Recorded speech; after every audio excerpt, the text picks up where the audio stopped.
Do you ever get frustrated with the talent pool and have a hard time finding the perfect match for your employee? I'm Dr. Sean Dill. I'm the owner of The Adaptable Entrepreneur, a group where everybody literally wants to poach our employees. Well, how did we assemble this superstar team? We applied a simple framework that I am going to teach to you that will help you to gain clarity about exactly who you do your best work with, what they can bring to your team, and how we can begin to isolate them and put them as a part of your team. Every one of you, because you've worked with us through Book Yourself Solid, you totally get ideal client. We bang into your head, ideal client, ideal client. Ideal client is a singular person. Ocean's a 34-year-old female and then you work on that. And to the degree that you can get that, you win. To the degree that you're super vague about it, I help people with headaches, you lose, right? When you can get real clear about exactly who it is your ideal client, then we can understand what makes them tick. You understand how we then leverage that to teach you marketing. You understand how we leverage that to teach you sales, to sell them what they want, to control the sales journey, the buying journey, the problem journey, to understand who influences them. Everything that we build on your business success outwardly is built off your understanding of your ideal client. Then we face the realization that most of you have zero idea who your ideal employee is. That's why this is so frustrating, and you go out and you keep making these higher mistakes over and over and over and over again because you put so much time into your ideal client and zero time into your ideal employee. The employee is way more important than the client, the employee is who services these people, and you are just putting an ad out and saying, let's see what happens. So we need to spend some time on ideal employee. A couple of thoughts. Number one, think about the past. When we talk about ideal client, the first starting point is let's look at your clients and let's see the clients that you have that you do your best work with, that make time stand still, that you're like, that's so great, I get to work with this client. Well, what about employees? Have you ever had employees that you were super excited to see every day when you came in, time stood still, when you were working together, you would be working and then you'd look at your watch and be like, dang, we just worked right through lunch, what the heck? And nobody was hungry, nobody was worried about what time it is, nobody was tired. Who are the people, the employees that you get around and you're like, man, when I'm around that employee, everything just flows. We do amazing work together. What are their qualities and characteristics? What are the things that they like? Who are these people? What makes them tick? What kind of music do they listen to? Like really dissect the people that create the environment that allow you to do your best work. Not the prospect or the client, but the actual employees. If I were an employee, you might reverse engineer this and do that for a boss. Be like, wow, I've had some bosses that I couldn't even believe that I worked in this job. And it wasn't so much the job, it was the boss that made time stand still. And I was like, this is crazy. I get paid to do this. This is so fun. Or there's other bosses that you're like, the job actually wasn't even that bad, but the boss was so terrible, I hated doing the thing that wasn't even that bad. I was just going to say that it's important for you here too, as leaders, to understand your leadership style and your communication style, and consider what type of personality actually like vibes with that style, right? So the way that like Sean's communication style and leadership style is a little bit different than mine. So the type of person that responds super well to him versus me will look slightly different. So you need to understand that about yourself when you're building this person out as well. One thing that is an interesting, we asked, like, so one, I was explaining to a couple of you, for example, in the executive assistant role, well, basically every role on our team, we travel with them. So now it's interesting because people have said that too, like if you want to see like, you know, how good of friends you are or how your relationship is, travel with somebody. So even inside of that, like what do they like or dislike? One of the things that I know, even though Lacey is a vegetarian, you can't have 58,000 meal restrictions. Not going to work, we're on the move, it's hard enough to accommodate her. Now we have her and you're gluten-free, you don't eat sugar, you only eat organic and only on Tuesdays. Like, dude, I can't, like you could be the best executive assistant on the planet. Can't do that. Like, it's just not going to work for me. You're not bad, but when we're traveling and we're in Vegas and we're like, hey, let's just grab a dinner at the Bellagio, and you're like, oh, I can't eat there. I mean, is it kosher, gluten-free, and sugar-free? Like, dude, sorry. Like we don't have the time to go through every restaurant in Las Vegas to figure out where I'm taking you to eat because we're on the move. And so that's just for me.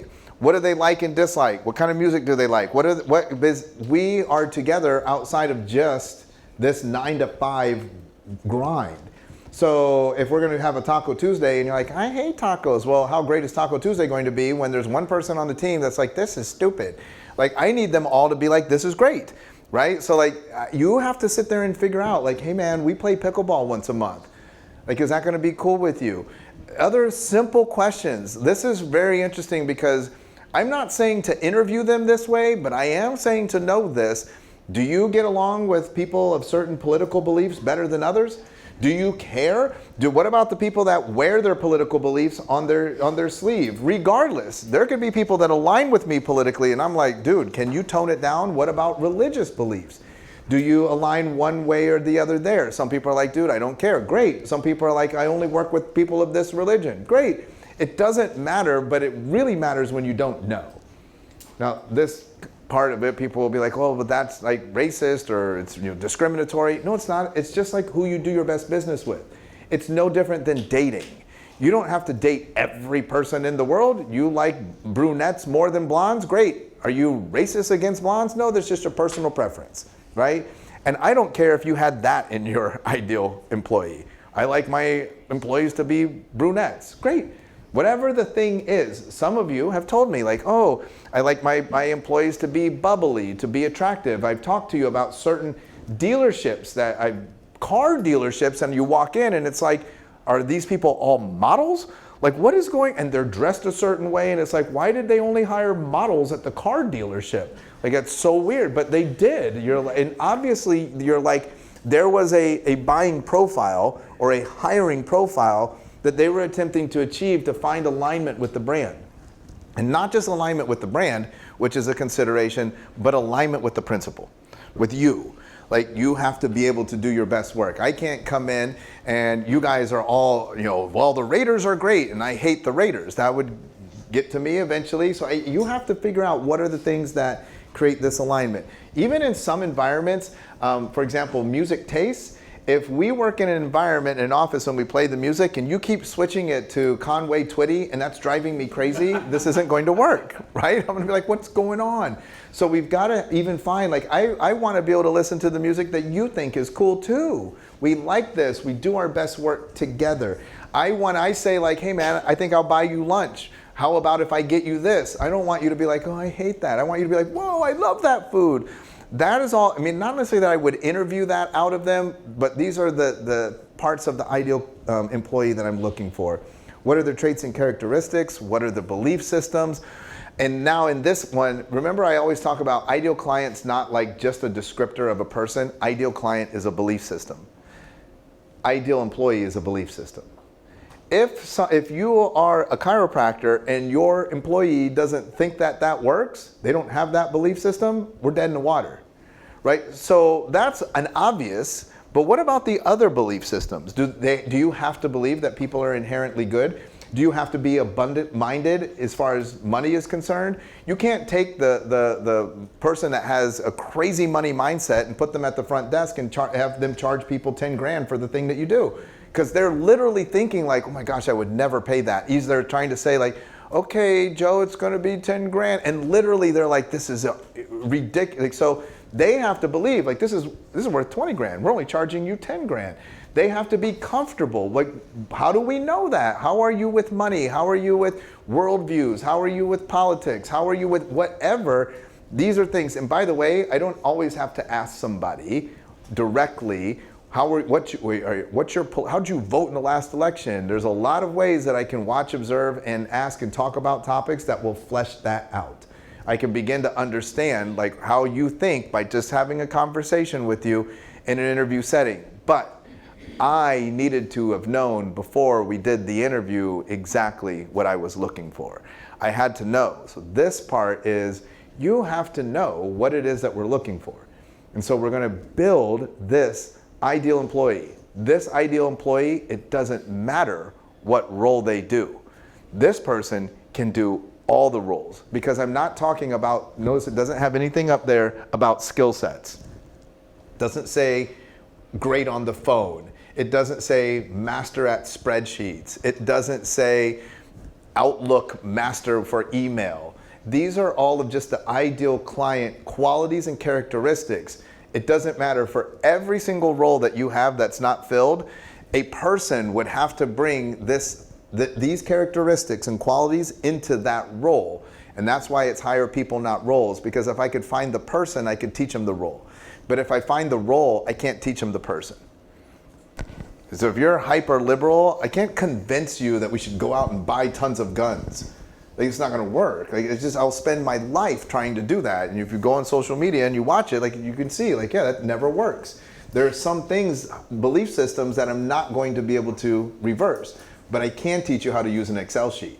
I can teach you how to use ClickUp. I can teach you, so I need to know the values, the qualities, the beliefs that this person holds coming in that causes me to do the best work. Once I know that, the rest is super easy. Now, in the afternoon, all I've got to do is teach you how to call them out of the wild, because these people exist, right? It's no different for anybody that maybe in your life has struggled in a period with dating where you date a bunch of duds, but the perfect person exists. You just don't know how to bring them out of the field with your intention to be in your world. That doesn't mean they don't exist because you keep dating a bunch of duds.